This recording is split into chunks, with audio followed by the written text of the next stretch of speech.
Hi, I'm Jay Seidel with the Habra Journal, and I'm joined by Tom Beamish, who's running for City Council, running for re-election for Habra City Council. Tom, thanks for joining us. It's my pleasure. Thank you for the opportunity. Okay, so first off, why are you running for re-election, and can you tell us some of your qualifications? Sure. Well, if you look around town, you'll see we've accomplished a lot over the last 12 years that I've been on council.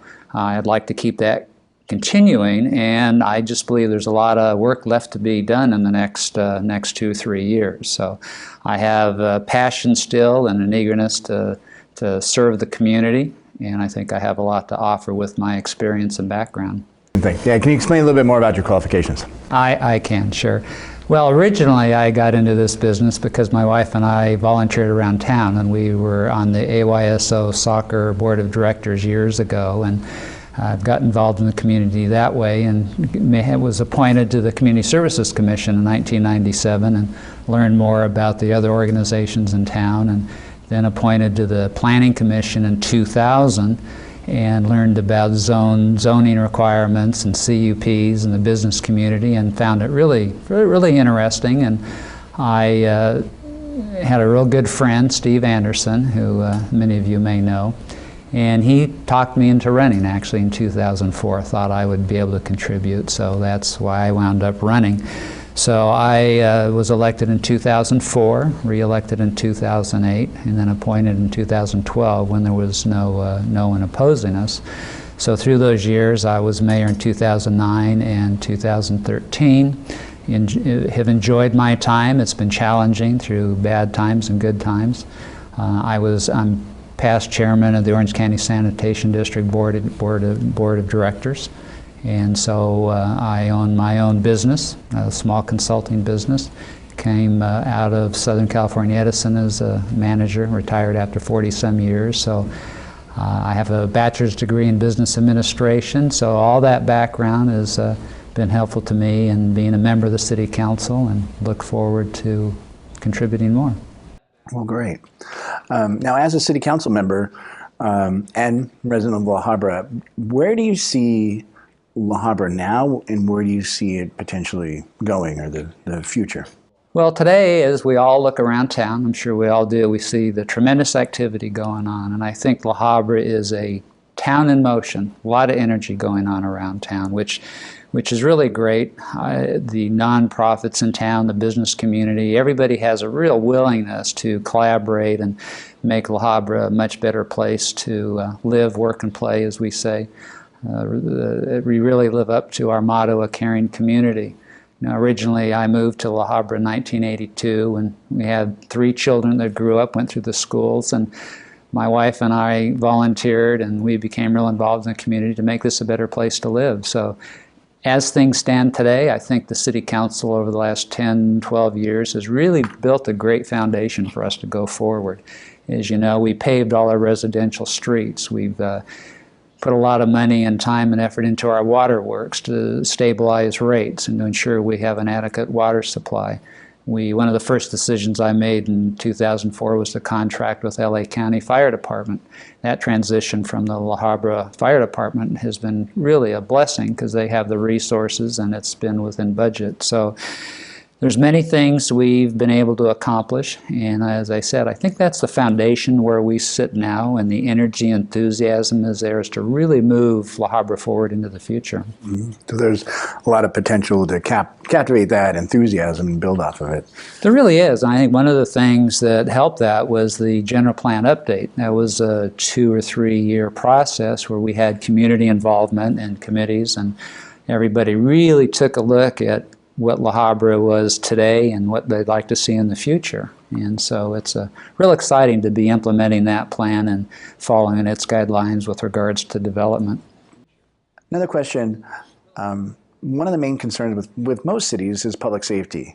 With La Habra, there's recently been 2 burglaries at Central Drugs, and there's been a slight uptick in property theft and property crime.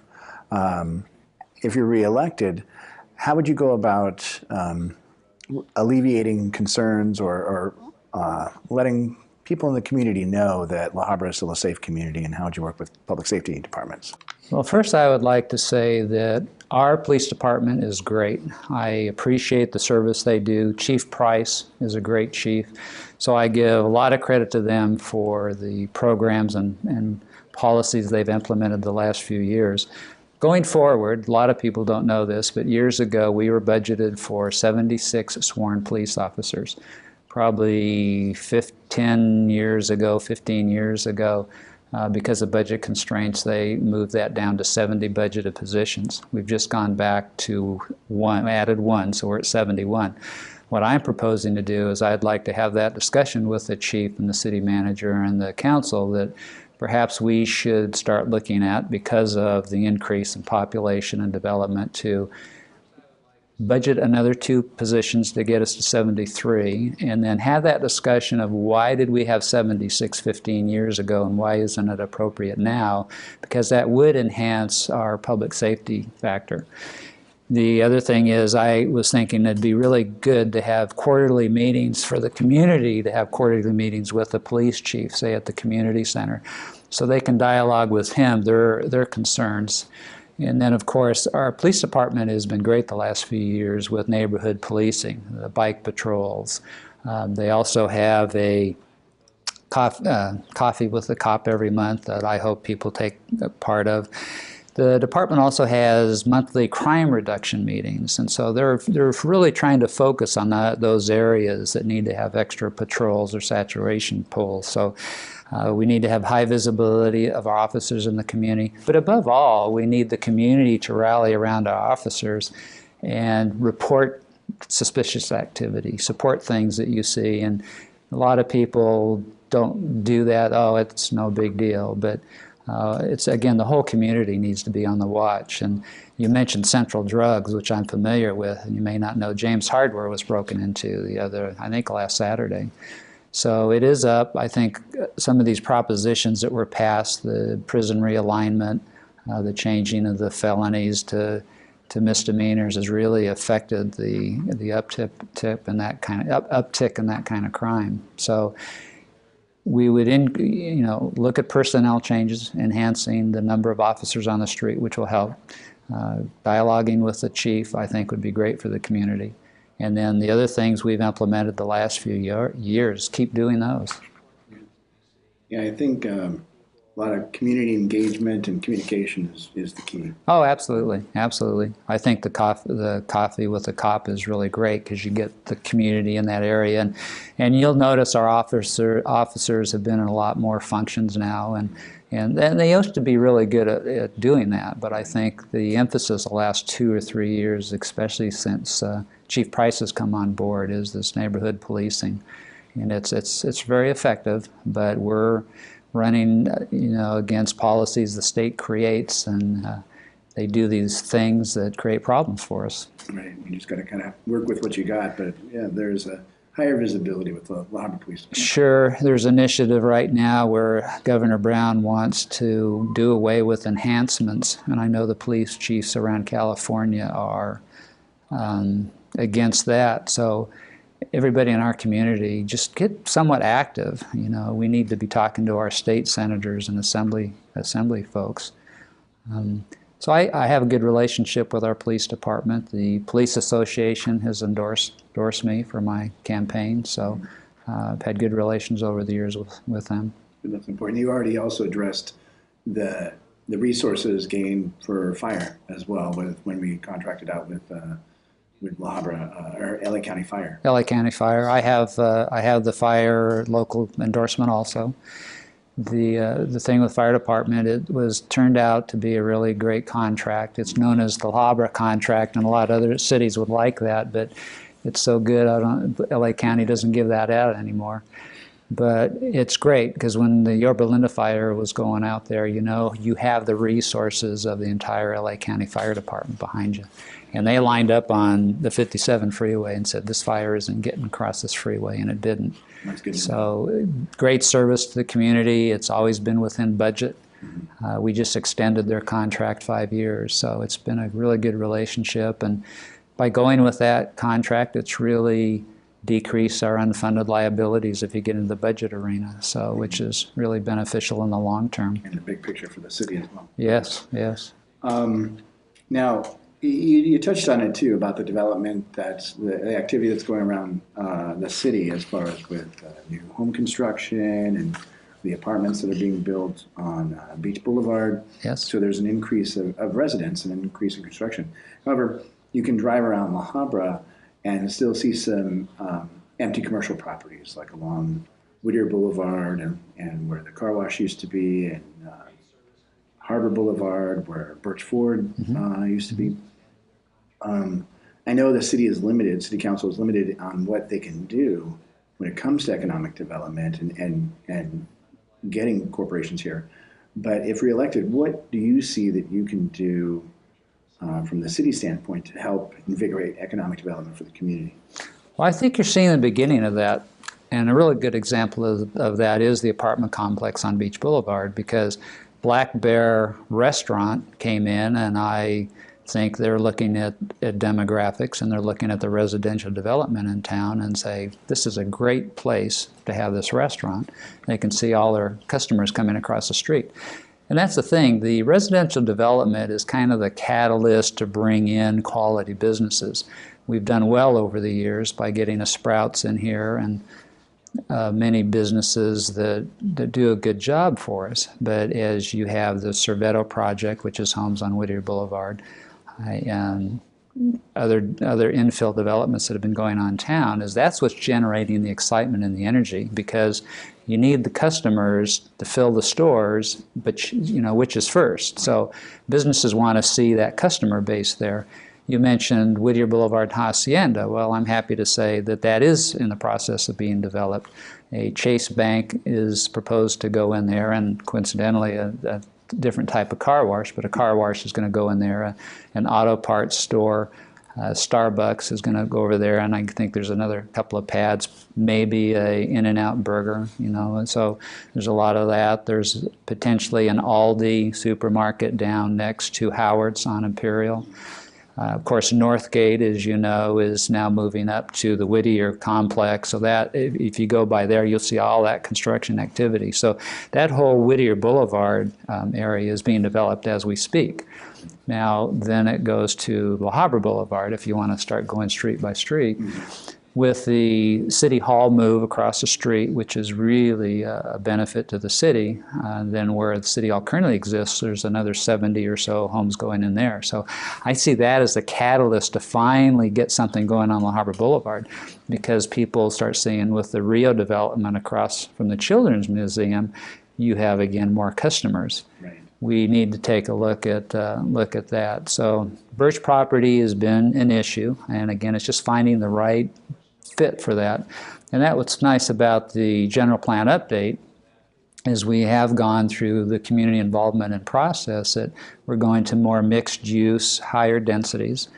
So there's been some proposals for the Birch Hills property, but it hasn't come to fruition yet. So as I said earlier when we began, I mean, we're really, a lot of energy is going on here with the city of town. It's really an exciting time to be here.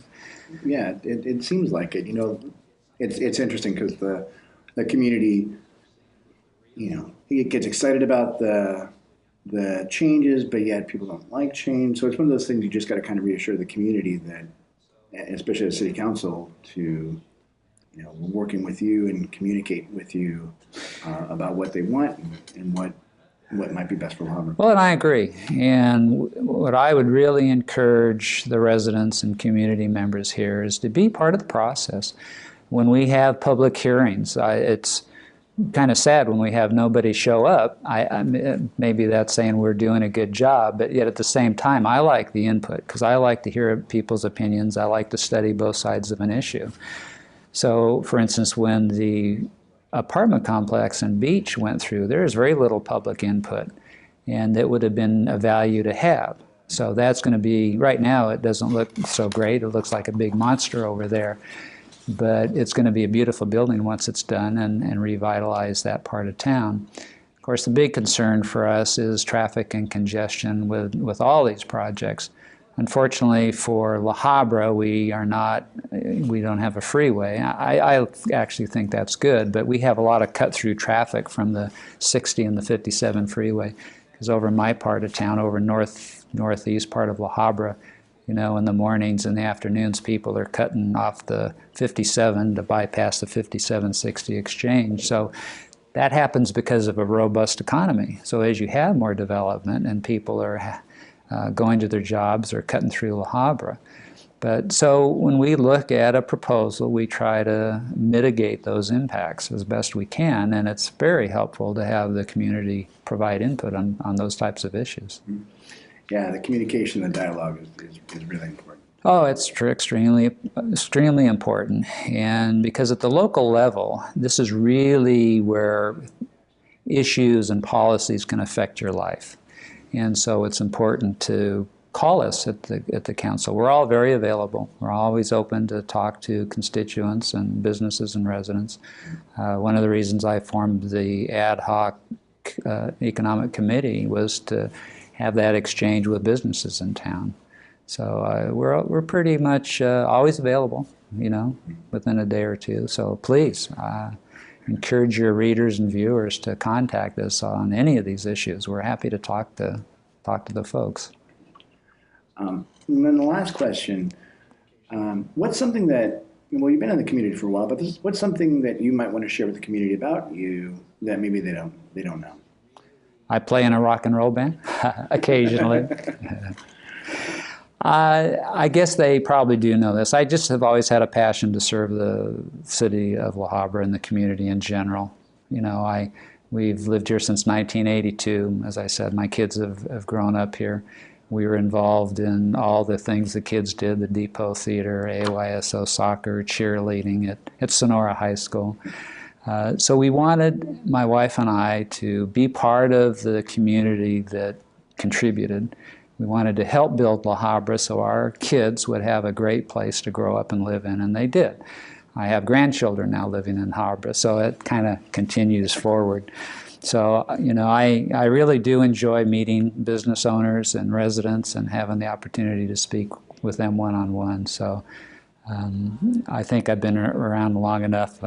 Probably people know quite a bit about me all right. I'm really big on collaborative relationships, and one of my proposals is to hold, you know, if the school board would like to do it, is have an educational summit where the city council and the school board meet together and get the La Habra Collaborative involved. La Habra Collaborative has really been a great organization, founded and started by Sandy Balta. She's done a great job. So I think with the community together, we can accomplish a lot, and we have a lot of issues coming up. One of the things that I'd like input from the public is Vista Grande Park. Some know it as Blake Park. It's at Idaho and Lambert. It's probably 12 acres or so, and you know, my proposal is to put in a football, soccer field, dog park. You know, Rose and I went down to the park years ago and met some neighbors there that really wanted a dog park, and we have the room for that. Bike trails, again, the La Habra Collaborative has some really great programs. So it's we're a team. The whole community is how I look at it. Yeah.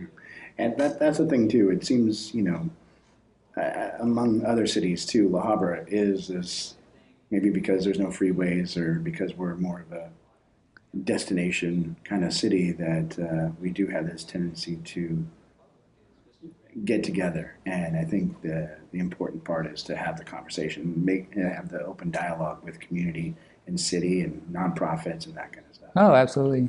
I know a lot of politicians around Orange County, having been I'm director on the sanitation district, but there's a lot of councils that don't work well together. But I would say in my 12 years on the council, we work well together. We don't necessarily vote the same way all the time, of course. But even when they're 3-2 or 4-1 votes, we're not taking it personally, because I truly believe everybody on the council is doing this because they want to do what's best for La Habra. Not for personal reasons or selfish reasons, but what really is good for La Habra and what's good for La Habra in the long term. And that's the approach I try to take. I mean, it's easy to do a short-term approach, but And unfortunately, that's one of the reasons I guess I'm running again too, is that things take a long time to get accomplished. One of the other things we need to do is an arterial boulevard pavement management plan like we did the residential streets. So that's your Euclid and Harbor and Cypress and Idaho. Well, that's going to cost probably $30 million. So it takes time to accomplish those kind of projects. I'm glad you actually mentioned that, because I've had people that have commented to me about, oh, I thought there was a pavement management thing. I thought they were repaving all the streets in La Habra. Yes, but. Well, you have three areas. You have the residential streets, and that was our 7-year pavement management plan, and that was accomplished. And then we have the arterial boulevards, which is a piece of Whittier Boulevard extension. And then you kind of go Harbor, Cypress, Walnut, Euclid, Idaho, Lambert, those areas. Now, we are just starting south of Imperial on Euclid. We're going to be doing some repair work down there. But as I said, extremely expensive. We've budgeted, I think, about $1.5 million to do some segments. So you try to do the worst segments first. But we need an overall plan, which that's what we're in the process of putting together now. And that's the same thing with Blake Park. That's been vacant for years. And so and you know, when I first came on the council, we were able to dedicate La Bonita Park, which was really great. So I would like my career to have bookends of La Bonita Park and Vista Grande Park, and be able to reuse that park. Yeah, that's a good way to come in. Yeah. I've enjoyed my time on the council, and look forward to at least one more term. Well, good. Well, that's all we have time for today. Tom, thank you for joining us and speaking to the community here, and good luck in November. It's my pleasure. Thank you very much, Jay. Thanks a lot.